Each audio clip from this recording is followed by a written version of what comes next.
All right, you saw her there, and Takwana joins us in studio now. Thank you for being here. After your first parliamentary session, is it all pomp and ceremony or a lot of serious business on day one? Well, day one is really pomp and ceremony. You see a lot of costumes. Of course, people are dressed up. You have a lot of statements from the President of the Parliament. Particularly today, I think for the first time in many years, the chairperson of the African Union Commission, Musa Faki Mahamat, is attending this particular session.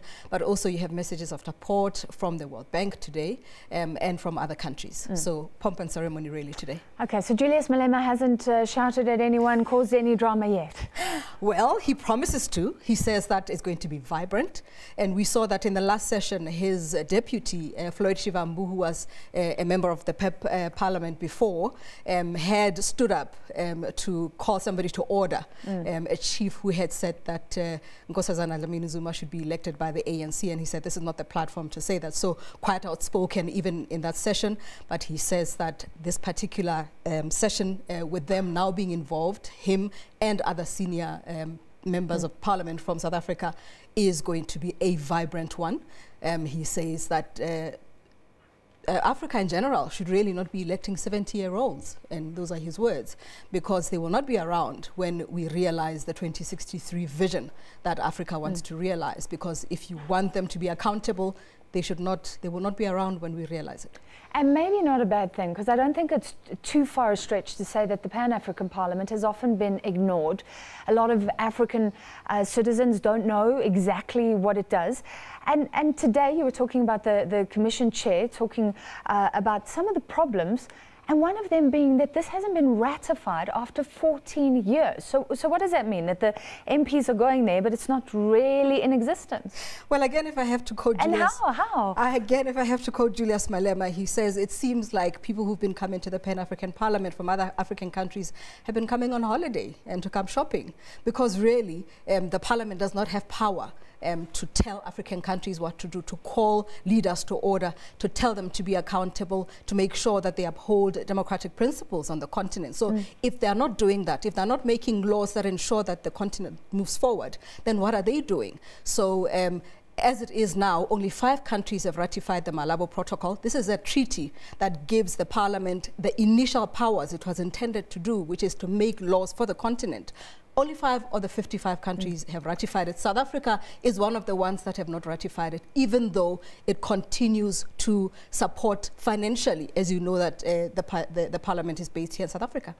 So what's the contentious issue? Is that because the laws will then supersede the laws of the land? So nations are very careful about that. Well, this is what Thandi Modise, the NCOP chair, says. She says that we have to be careful because a lot of countries seem to be wary that if you ratify the protocol to give legislative powers to the Pan-African Parliament, then it overrides the sovereignty of countries. So they have to tread carefully to ensure that it is in tandem with the laws in their own countries, or that when they do actually want to be answerable to what the Pan-African Parliament decides, then the laws of their countries allow them to do that. So she says that it can be a long process, but Toko Didiza are saying that, well, they feel that they are going to make a change to ensure that South Africa at least focuses now on being the leader in getting itself and other countries to ratify the protocol. Yeah, that is a contentious issue because you have so many different ideas on the African continent.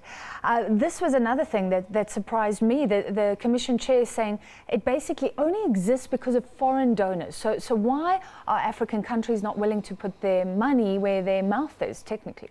Well, actually, in the last session, one of the most contentious issues, particularly where media was involved, was the coverage of CAPA, and that is the Public Accounts Committee of the Parliament. We asked the clerk about it this time around to say, well, if the last time you didn't want us to know, what is your position now? And he says that this is a public institution, people should know what's going on, so the media should have access to information.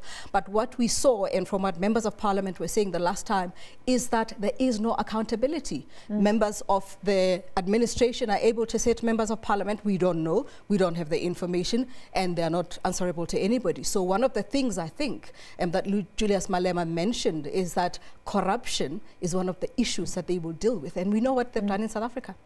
So finally, what can come out of this 2-week session? They can't make laws. All the countries haven't ratified it in that way.